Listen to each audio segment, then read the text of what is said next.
Well, as you can tell through the videos that I've been releasing this summer, there's been a lot.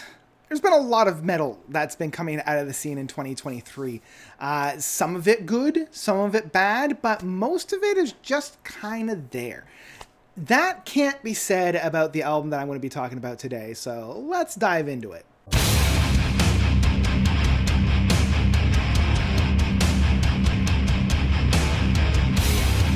A Feast on Sorrow by URNE. So URNE is a UK London-based tech death metal outfit. It's constructed of three guys. We've got Angus Naira, I believe, on guitars, Joe Nally on vocals and bass, and a new boy, James Cook, on drums. He joined the band last year. This is their sophomore record, following up 2021's release of Serpent and Spirit, which I haven't actually gotten around to listen to, so I probably should go ahead and do that. But they've been around since about 2016 or so, dropping a single and an EP in 2018. So yeah, these guys are still kind of in their developmental stage. You know, they're kind of past their infancy and starting to get the ground beneath their feet. You know, I'm kind of reminded of certain bands like Dune from 2021. Their whole Songs from Arrakis kind of a flavor of that style of progressive death metal. You know, it's very heavy, it's very gradient, it's very insane, it's very like balls to the wall. But there are moments of this clarity. There's more of this rhythmic aspect to it. There's a lot of softer moments that allow for this bigger, beautiful styling of sound. And that's one of the things that kept me coming back to this album. Because when I first listened to it, I was like, okay, it's another really good progressive metal outfit that kind of sounds like a lot of things that we've had before. But the more I stuck with it, the more I found myself gravitating back to it, and the more I found myself really diving into it and really getting excited about it. I mean, right from that first track, you know, it's reminding me of some of the things that like a Between the Buried and Me would do, where it's got this very quick climb that then smacks you in the face with the lead singer just belting out "Where Do the Memories Go," and it just it hits you really, really hard right from the get-go. You know, and you kind of know right from the get-go whether or not you're going to be able to stomach the rest of the ride, you know, because it goes right into the blast beats, it goes right into that chuggy guitar, you know, it's a little bit formulaic in that sense. You kind of know what to expect, but for me, it wasn't until we get to the midpoint of this fairly shorter track at 6 minutes long that it starts to open up and it starts to become something a little bit more exciting. Like those guitar licks and that guitar styling, I'm floored. You know, it's reminding me of some of the things that Opeth was doing between like Still Life and Blackwater Park, where it's got that menacing, it's got that groove, but there's these moments, these pockets of like this virtuoso of guitar licks that I'm like, there's only three boys in this band. How are they able to develop this massive song that most bands would need 5 or 6 members to do? And it's those playouts, man. Again, that first track has that really meaty playout. You have that that very rhythmic, that very like gravitating. It's this gravitational pull into the track that I can't help but get moved within.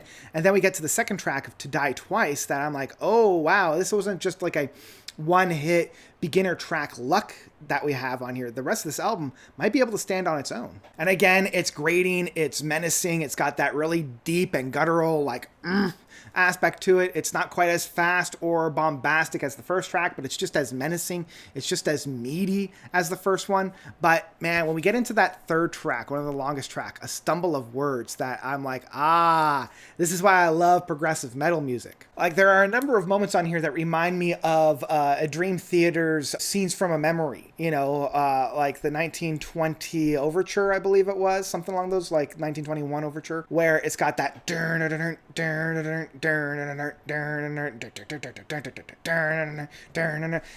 it brought me right back to some of those favorite stylings of progressive metal music, but recontextualized in this much more grating, much more menacing, much more sharp tinge that has that death metal oomph about it. And it's the build-ups, it's the payoffs, it's the things that I love about this style of music. It's like you're going through this lazy river where every once in a while you're on this ramp going up, and then you have this plateau, and then you're right back down into the thick of things that I can't help but love. You know, this has a lot of ebbs and flows and a lot of different nooks and crannies found within it. The next two tracks of The Burden and Becoming the Ocean, I feel, kind of do the same thing that the first two tracks do.